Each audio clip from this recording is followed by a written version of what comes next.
दोस्तों, आज हम लोग मौलिक अधिकार के अंतर्गत संस्कृति एवं शिक्षा संबंधी अधिकार पर चर्चा करेंगे, जिसे अंग्रेजी में कल्चरल एंड एजुकेशनल राइट्स कहा गया है और इसका वर्णन अनुच्छेद 29 से लेकर के 30 तक में किया गया है।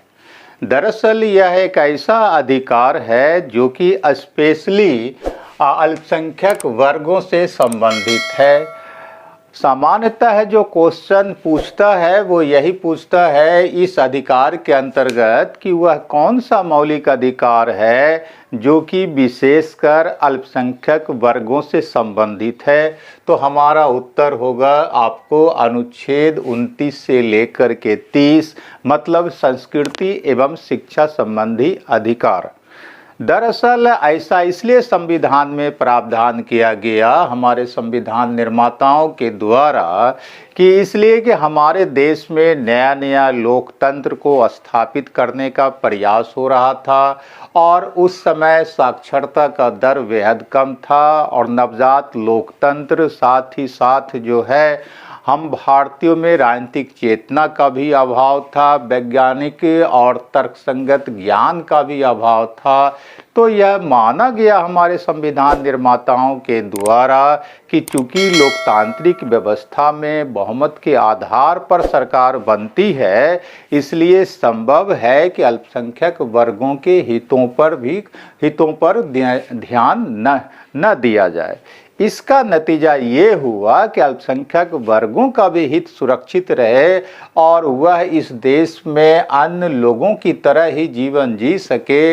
इसके लिए संविधान के अनुच्छेद 29 से लेकर के 30 तक में संस्कृति एवं शिक्षा संबंधी अधिकार का विशेष रूप से वर्णन किया गया। अब हम लोग आते हैं अपने अनुच्छेद 29 पर।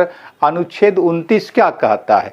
अनुच्छेद 29 जो है अल्पसंख्यक वर्गों के हितों के प्रोटेक्शन की बात करता है, सुरक्षा की बात करता है। तो यह कहता है अनुच्छेद 29 का जो पहला सेक्शन है वो कहता है कि नागरिकों को अपनी भाषा, लिपि या संस्कृति को सुरक्षित रखने का अधिकार होगा। तो भारत का जो भी प्रत्येक नागरिक है, सबों को अपनी अपनी भाषा, अपनी लिपि और अपनी संस्कृति को सुरक्षित रखने का अधिकार है। तो ये जो है पहले पॉइंट में आ जाता है। दूसरे पॉइंट में क्या है? दूसरे पॉइंट में है कि जो भी राजकीय या राजकीय सहायता प्राप्त शिक्षण संस्थान है, मतलब क्या कि चाहे वो शिक्षण संस्थान सरकारी हो या सरकार से सहायता प्राप्त संस्थान हो, स्कूल, कॉलेज, यूनिवर्सिटी हो, उस संस्थान में जो है आपको धर्म, मूल वंश मतलब रेस या फिर जाति या फिर भाषा के आधार पर किसी को एडमिशन लेने से रोका नहीं जा सकता है। तो सरकारी या सरकारी सहायता प्राप्त जो स्कूल, कॉलेज या यूनिवर्सिटी है उसमें इस 4 आधार पर एडमिशन लेने से किसी को नहीं रोका जा सकता है। पहला आधार क्या है? तो पहला आधार धर्म है, दूसरा मूल वंश मतलब रेस है, तीसरा जाति है और चौथा भाषा है। तो यहाँ पर एक बात हमको ध्यान रखना है कि जो 4 आधार बनाया गया है उसमें लिंग नहीं है, जो है आपको सेक्स नहीं है। मतलब क्या है कि ऐसे शिक्षण संस्थान हो सकते हैं जहाँ की लड़कियों का एडमिशन ना हो, या ऐसे भी शिक्षण संस्थान हो सकते हैं जहाँ की लड़कों का एडमिशन ना हो। मतलब स्पेशली लड़के या लड़कों के लिए शिक्षण संस्थान खोले जा सकते हैं और ऐसा हम लोग व्यवहारिक जिंदगी में उदाहरण जो है सो देखते ही रहते हैं कि कुछ ऐसे भी स्कूल कॉलेज होते हैं जो स्पेशली गर्ल्स स्कूल कॉलेज होते हैं या स्पेशली बॉयज स्कूल कॉलेज होते हैं। तो उस आधार पर भेदभाव हो सकता है कि भाई ये बॉयज स्कूल कॉलेज है, यहाँ पर गर्ल्स का नहीं होगा एडमिशन, या ये गर्ल्स स्कूल कॉलेज है, यहाँ पर बॉयज का एडमिशन नहीं होगा। अब है अनुच्छेद 30। अनुच्छेद 30 क्या कहता है? अनुच्छेद 30 कहता है शिक्षा संस्थाओं की स्थापना और प्रशासन करने का अल्पसंख्यक वर्गों का अधिकार। तो अनुच्छेद 30 में हो गया शिक्षण संस्थान मतलब स्कूल कॉलेज यूनिवर्सिटी खोलने का अधिकार। किसका अधिकार? तो माइनॉरिटी का, अल्पसंख्यक का। तो हमारे देश में जो अल्पसंख्यक लोग हैं उनको जो है स्कूल कॉलेज यूनिवर्सिटी खोलने का अधिकार कौन सा अनुच्छेद देता है? तो अनुच्छेद 30 देता है। अनुच्छेद 30 आगे कहता है कि नंबर 1 में कि जो है धर्म या भाषा पर आधारित जो अल्पसंख्यक वर्ग है उनको अपनी रुचि की मतलब अपने पसंद का जो है शिक्षण संस्थाओं का स्थापना करने का और प्रशासन करने का अधिकार होगा। तो देखिए दो जो है सो पहचान किया गया है अल्पसंख्यक वर्गों के लिए। दो आधार है, एक धर्म और दूसरा भाषा।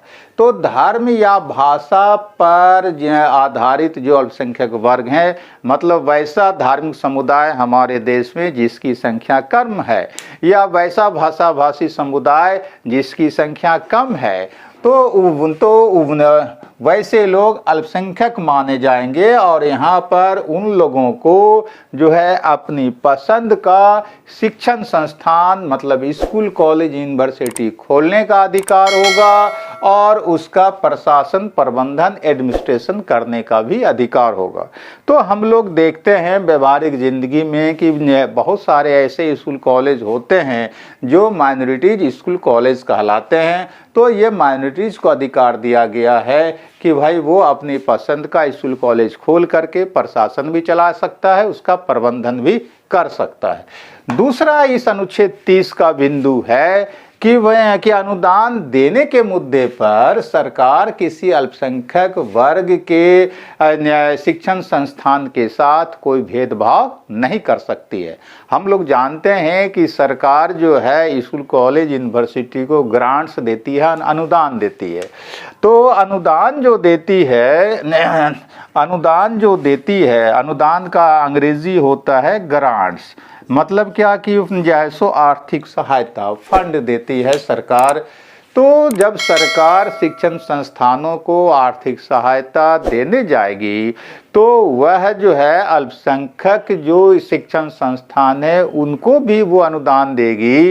ये भेदभाव नहीं कर सकती है कि भाई ये भाषा या लिपि पर आधारित जो है या धर्म पर आधारित ये शिक्षण संस्थान खोला गया है तो उसको हम अनुदान नहीं देंगे। ऐसा जो है सरकार नहीं कर सकती है, राज्य नहीं कर सकती है। मतलब अनुदान आर्थिक सहायता देने में अल्पसंख्यक शिक्षण संस्थानों के साथ सरकार के द्वारा कोई भेदभाव नहीं हो सकता। तो यही था हमारा संस्कृति एवं शिक्षा संबंधी अधिकार जिसका चर्चा अनुच्छेद 29 से लेकर के 30 तक में किया गया है। और यह स्पेशली अल्पसंख्यक वर्गों से संबंधित जो है सुप्रावधान है। तो अनुच्छेद 29 में हम लोगों ने क्या देखा कि यह अल्पसंख्यक वर्गों के हितों का प्रोटेक्शन करता है, सुरक्षा करता है। और अनुच्छेद 30 जो है अल्पसंख्यक वर्गों को शिक्षण संस्थान खोलने का और प्रशासन चलाने का अधिकार देता है। तो याद रखने के लिए अनुच्छेद 29 अल्पसंख्यक वर्गों का हित का संरक्षण, अनुच्छेद 30 जो है आपको माइनॉरिटीज स्कूल कॉलेज खोलने का अधिकार। तो इस तरह से हमारा ये मौलिक अधिकार समाप्त हुआ। हमारा प्रयास रहेगा कि जैसे ही ये कोई टॉपिक समाप्त हो तो उस टॉपिक से संबंधित जो महत्वपूर्ण जो है सो प्रश्न बनता है या पूछता रहा है किसी भी प्रतियोगिता परीक्षा में, तो उन प्रश्नों को भी सॉल्व करते चलें ताकि हम लोग को ये आइडिया लगे कि हम लोग जो तैयारी कर रहे हैं या जो कुछ पढ़ लिख रहे हैं वो कितना सही दिशा में पढ़ रहे हैं। थैंक यू, धन्यवाद।